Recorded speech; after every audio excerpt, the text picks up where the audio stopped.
আমরা এখন সমস্ত কিছু প্যাকিং করছি, মানে আমি সমস্ত কিছু প্লাস্টিকে ভরে রেখেছি। ওই মুভার্স অ্যান্ড প্যাকার্সের দাদা এসে, মানে ওনারা 4-5 জন এসেছেন, ওনারা শুধুমাত্র জিনিসপত্রগুলো নিয়ে কার্টন বক্সে ভরছেন। তো এই এত কিছু প্যাকিং করে রাখতে আমার প্রচুর টাইম লেগেছিল, মানে আমার 3-4 দিন টাইম লেগেছে এই সমস্ত কিছু আলাদা আলাদা করে প্যাক করতে। আর ওনারা এসে জাস্ট কয়েক ঘন্টার মধ্যে অর্ধেক জিনিস প্যাক করে ফেলেছেন। তো আমি তো এটা দেখি অবাক হয়ে গেছি। আমি তো প্রথমে ভেবেছিলাম প্রচুর টাইম লাগবে, কিন্তু দেখলাম না, ওনারা একদম স্যাট সমস্ত কিছু নিচ্ছেন আর প্যাকেটে ভরে দিচ্ছেন। না আমি ওনাদেরকে বলে বলে দিচ্ছি যে এটা কাঁচের জিনিস আছে, এটাকে বাবেল র্যাপ করতে হবে বা কিছু, সেই কারণে ওনারা অনেকটাই, যে এত বড় একটা বাবেল র্যাপের প্যাকেট নিয়ে এসছেন যেগুলোর মধ্যে ওনারা বাবেল র্যাপ করে করে জিনিসপত্রগুলো নেবেন। আর সমস্ত কিছু প্যাকিং হয়ে যাওয়ার পর এই রকমভাবে ক্লিপ দিয়ে ওনারা ওই প্যাকেটগুলোকে আটকে দিচ্ছিল। আমি তো এই সিস্টেমটাও প্রথমবার দেখলাম। স্বাভাবিক, আমি এগুলো কোনো দিন দেখিনি, কোনো দিন কোনো জায়গায় মুভ করার সময় আমরা মুভার্স অ্যান্ড প্যাকার্স তো কোনো দিন বলিনি, এই প্রথম। তো সেই কারণে এইসব দেখে আমি তো ভীষণ অবাক হচ্ছিলাম যে ওনারা কেমন করে করে দিচ্ছেন।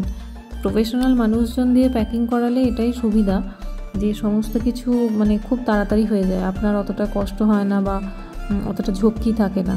তো যাই হোক, সমস্ত কিছু প্যাক হয়ে গেছে।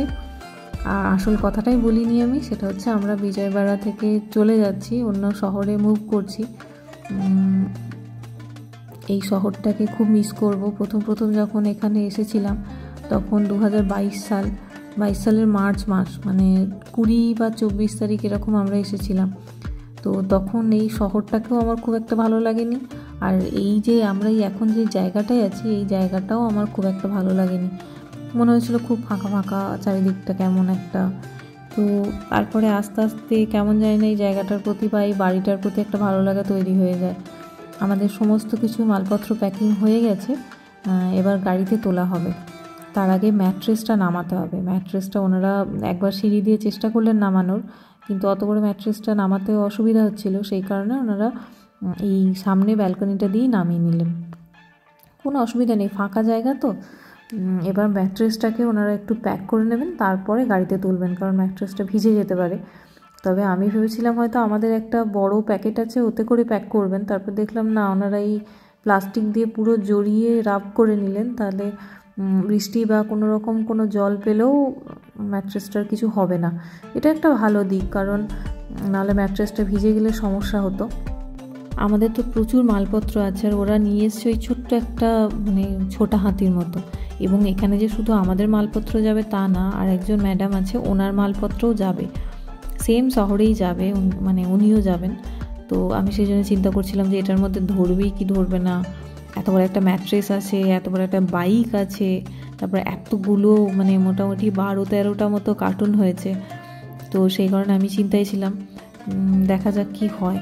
ওরা প্রথমে ওই প্লাস্টিক দিয়ে রাব করে আমাদের ওই বড় যে ব্যাগে করে আর কি ম্যাট্রেসটা ডেলিভারি হয়েছিল, ওই প্যাকেটটা আমরা রেখে দিয়েছিলাম। তো ওই প্যাকেটটাতে ভরেই ওরা আবার ট্রাকে তুলে দিল আর কি। গাড়িটা কিভাবে তুলছে দেখুন। যখন আমরা যখন ওনাদের সাথে কথা বলতে গেছিলাম তখন আমরা বলেছিলাম গাড়িটা তোলার জন্য কিছু একটা ওই পাটা টাইপের শক্তপোক্ত নিয়ে আসতে। তখন ওই আঙ্কেলটা বলেছিল, আরে ছাড়ো, ওরা হাতেই তুলে দেবে, একটা বাইকই তো। আমি তখন ভেবেছিলাম যে কি করে তুলবে, হাতেই, বাইকই তো। এখন দেখছি বাবা, এরা মানে 2-3 জনে হাতে করে তুলে দিল। আর এই বক্সগুলো এতটাই ভারী, ওরা যে কি করে কাঁধে করে নিয়ে আসছে আমি সেটাই চিন্তা করছি। ওই মানে আমাদের তো ফার্স্ট ফ্লোরে রুমটা আছে, তো ওই সিঁড়ি দিয়ে নিয়ে আসাটাও তো কঠিন না। ওদের মনে হয় এগুলো সব অভ্যাস আছে, সেই কারণে কোনো মানে আমার মনে হচ্ছে এগুলো বিশাল বড় ব্যাপার, কিন্তু ওদের কাছে এগুলো কিছুই ব্যাপার নয় আর কি। আমরা চলে আসছিলাম বলে ডুগুকে আর জোয়েলকে আমরা দুটো ছোট ছোট গিফট দিয়ে এসেছি। ওদের সাথে যেহেতু আদি খেলতো, ওদেরও ভালো লাগবে, তো সেই কারণে জোয়েলের বাবা আর ঠাকুমা আদির জন্য গিফট নিয়ে এসছে। আদি তো কিছুতেই নেবে না, তারপরে যা হোক করে অনেক টানাটানি কান্নাকাটি করে নিল, দিয়ে আবার ডুগুকে একটা চকলেটও দিল যে তুই একটা নে আমি একটা নিই। এটাও বেশ ভালো লাগলো আমার। এই ফাঁকা ঘরটা দেখতে এত খারাপ লাগছে, আমি ভাবতে পারিনি যে এতটা খারাপ লাগবে। মানে যাই হোক, আদি যখন খুব ছোট ছিল না, তখন এই জায়গাটায় দাঁড়াতে ঠিক মানে ওই উঁচুটা ঠিকমতো লাগালেও পেতো না, তখন ওই নিচে দাঁড়িয়ে দাঁড়িয়ে পা তুলে দাঁড়িয়ে দাঁড়িয়ে ওই জায়গাটায় কামড়াতো। তো মানে সেই দিনগুলো আমার মনে পড়ছে যে ও হামাগুড়ি দেওয়ার ছেলে আদি একদমই ছিল না। ও সারাক্ষণ ওই দেওয়াল ধরে ধরে হেঁটে বেড়াতো, আর না হলে আমার রান্নাঘরে ওই কার্নিশগুলো ধরে ধরে আমার কাছে দাঁড়িয়ে থাকতো। এই ঘরটা আমার মানে সারা জীবন মনে থাকবে শুধুমাত্র আদির জন্য, কারণ আদির সমস্ত কিছু এই ঘরটা থেকেই শুরু হয়েছিল, মানে ওর প্রথম সমস্ত কিছু এই ঘরটাতেই ছিল। যাই হোক, একটা জায়গা ছেড়ে না গেলে আর একটা জায়গায় কি করে যাব। তো আমরা এতক্ষণ তো বলাই হয়নি আমরা যাচ্ছি কোথায়। তো আমরা বিজয়বাড়া ছেড়ে এখন ব্যাঙ্গালোর যাচ্ছি। ব্যাঙ্গালোর থেকে একটু দূরে আমরা থাকবো, বাট সিটিটা তো ব্যাঙ্গালোরই। যাই হোক, এই রাস্তাটাও আমি ভীষণ মিস করব, কারণ এই রাস্তাটা আমার ভীষণ পছন্দের ছিল। চারিদিকে এই গাছপালা বা এই ফাঁকা রাস্তাটা, খুব একটা ভিড়ভাট্টা নেই, খুব তাড়াতাড়ি চলে যাওয়া যায়। খুবই খুবই খুবই মিস করব। যাই হোক, নতুন শহরে গেলে, নতুন জায়গায় গেলে, নতুন বাড়িতে গেলে হয়তো অনেকটা মানে মিস করার পরিমাণটা অনেকটা কম হবে। কিছু করার নেই, যেতেই হবে আর কি। এই হলো বিজয়বাড়া স্টেশন, যেখান থেকে আমরা প্রত্যেকবার ট্রেন ধরে বাড়ি যেতাম। এখন অন্য কোথাও থেকে ট্রেন ধরবো। এই হলো বিজয়বাড়া সিটি, যেটাতে মানে প্রত্যেক উইকেন্ডে আমাদের আসতেই হতো। মানে কোনো কিছু শপিং করার বা কোনো কিছু মানে কোনো কাজ না থাকলেও আমরা আসতাম, একবার করে ঘুরে যেতাম। তো সেই সব দিনগুলো ভীষণভাবে মিস করবো আর কি। এই শহরটা যতটা প্রথমে যখন এসেছিলাম তখন যতটা আমার ভালো লাগেনি, যে কাঠখোট্টা কেমন একটা চারিদিকে পাহাড়, প্রচণ্ড গরম, মানে গরমটা সহ্য করাটা ভীষণ কঠিন। তো সেই সব কাটিয়ে শহরটাকে আমার বেশ ভালো লাগতে শুরু করেছিল, তারপরেই চলে যেতে হচ্ছে। যাই হোক, আজকে আমরা ট্রেনে যাচ্ছি না, আজকে আমরা বাসে যাচ্ছি। সারা রাত বাসে গিয়ে তারপরে আমরা ব্যাঙ্গালোর পৌঁছাবো। আমরা বাসে উঠে পড়েছি।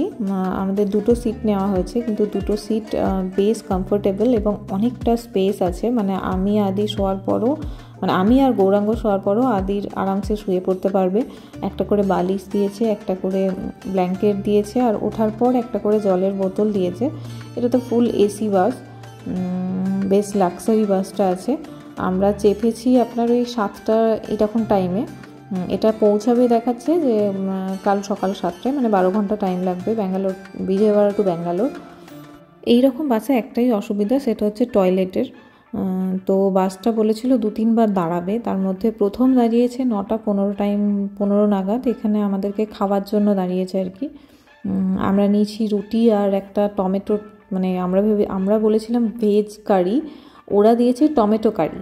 যাই হোক, এতটাই টক খাবারটা যে কি বলবো। আর এই জায়গাটা মনে হচ্ছে পুরো একদম ওই ধাবা স্টাইল। এখানে প্রচুর বাস দাঁড়িয়েছে এই ধরনের, যারা লং রুটের বাসগুলো আর কি। প্রত্যেকটা বাসই এখানে দাঁড়িয়ে আর কি রাতের ডিনারটা সেরে নিচ্ছে। তো ডিনার করে আমরা বাসে উঠে গেছি। বাস এখন বেরোচ্ছে জাস্ট। আর এই বাসে টয়লেট না থাকলেও এরকম বাসও কিন্তু আছে যেগুলোতে টয়লেট আছে, বায়ো টয়লেট আছে। সেটা আশা করি মানে যাদের সমস্যা আছে টয়লেটের তাদের জন্য খুব ভালো হবে। কিন্তু আমাদের কোনো রকম কোনো সমস্যা হয়নি। আমরা যখন দাঁড়িয়েছিলাম তখন টয়লেট করে নিয়েছিলাম, তারপরে উঠে আবার মানে আর কোনো সমস্যা হয়নি। আর টয়লেট যাতে বেশি না যেতে হয় সে কারণে আমাকে জলটা একটু কম খেতে হয়েছিল। হ্যাঁ, এটা ঠিক।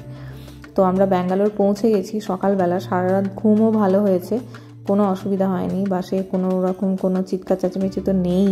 রাত্রেও মনে হয় ওরা 1-2 জায়গায় দাঁড়িয়েছিল টয়লেটের জন্য। আমাদের তো যাওয়ার প্রয়োজন হয়নি।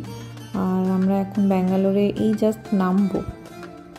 নেমে আমরা একটা অটো করে নিয়েছি। এখান থেকে আমাদেরকে প্রায় এখনও 20-30 কিলোমিটার মতো যেতে হবে। মানে এক্স্যাক্ট কিলোমিটারটা আমি জানি না, ওই 20 থেকে 30-এর মধ্যে, একটু দূরে আর কি। এসেই আমরা ট্রাফিকে দাঁড়িয়ে পড়েছি। মানে আমি ভাবছি এত সকালবেলা, এখন এই 8টা 8:30টাও বাজেনি, তাতেই এত ট্রাফিক। তো আর একটু দেরি হয়ে গেলে তো মানে আমরা পৌঁছাতেই পারবো না, হয়তো এমন ব্যাপার হবে, মানে টাউন থেকেই বেরোতে পারবো না। ড্রাইভার দাদা বলছিলেন যে যত তাড়াতাড়ি আপনি টাউন থেকে বেরিয়ে যেতে পারবেন তত তাড়াতাড়ি আপনি আপনার গন্তব্যে পৌঁছাতে পারবেন। কারণ একবার ট্রাফিকে ফেঁসে গেলে আপনি 1.5-2 ঘন্টা তো কোনো ব্যাপারই না, আপনাকে দাঁড়িয়ে থাকতে হবে। তো যাই হোক, আমরা এখন পুরো ফাঁকা একটা হাইওয়ের ওপর দিয়ে যাচ্ছি। আদি এখন ঘুমিয়ে গেছে।